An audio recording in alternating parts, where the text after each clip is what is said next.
চলো আজকে সন্ধ্যার নাস্তায় আমরা হচ্ছে কি বারবিকিউ খাবো।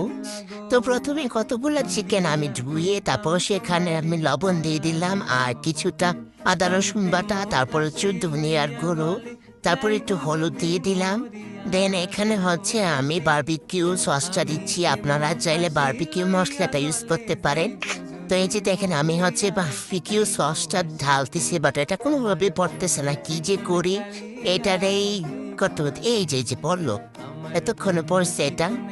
এখানে আমরা চিলি সসটা ব্যবহার করতেছি, আপনারা চাইলে মরিচের গুঁড়ো ব্যবহার করতে পারেন। তো এদিকে হচ্ছে আমি একটু কারি মশলা দিয়ে দিলাম, আপনারা চাইলে এটা দিতে পারেন, আর না দিলেও সমস্যা নাই।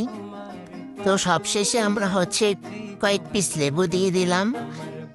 যতটুকু পরিমাণ অনুযায়ী ততটুকু লেবু দিয়ে দিব, বেশি দিলে কিন্তু আবার টক হয়ে যাবে, খেতে ভালো লাগবে না। তো সবশেষে এগুলোকে মেখে নিতে হবে ভালো করে, যাতে ভিতরে সব মশলাগুলো যায়। তো আমি দেখতে পাচ্ছি যে ভালো করে এগুলোকে মেখে নিতেছি।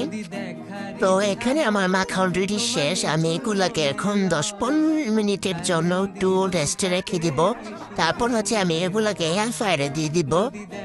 একটা একটা করে আমি এয়ার ফ্রায়ারে দিয়ে দিচ্ছি। এই যে আমাদের দেওয়া অলরেডি ডান, তো এখন আমরা এটা চালু করব। আর এখানে আমি 15 মিনিট দিব, পরে 15 মিনিট পর উঠিয়ে আবার হচ্ছে আমি 15 মিনিট দিব, মোট 30 মিনিট পর আমরা এটাকে উঠাবো। তো এইদিকে হচ্ছে আমরা হচ্ছে গিয়ে রুটি বেলতেছি, যেহেতু আমাদের কাছে কোনো ইস্ট নাই, তার জন্য আমরা নর্মালি রুটি ব্যবহার করতেছি, না হলে তো নান রুটি করা যেত যদি ইস্ট থাকতো।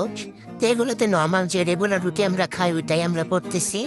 তো সবশেষে 30 মিনিট পর দেখেন আমাদের এগুলা কত সুন্দর ফ্রাই হয়ে গেছে, মাশাল্লাহ, দেখতেও কত সুন্দর লোভনীয় লাগতেছে। তো এই যে আমরা এখন এগুলাতে পরিবেশন করবো, চিলি সস দিয়ে খাবো। তো এই তো, আমার ভিডিওটা ভালো লাগলে অবশ্যই শেয়ার করে দিবেন। আল্লাহ হাফেজ।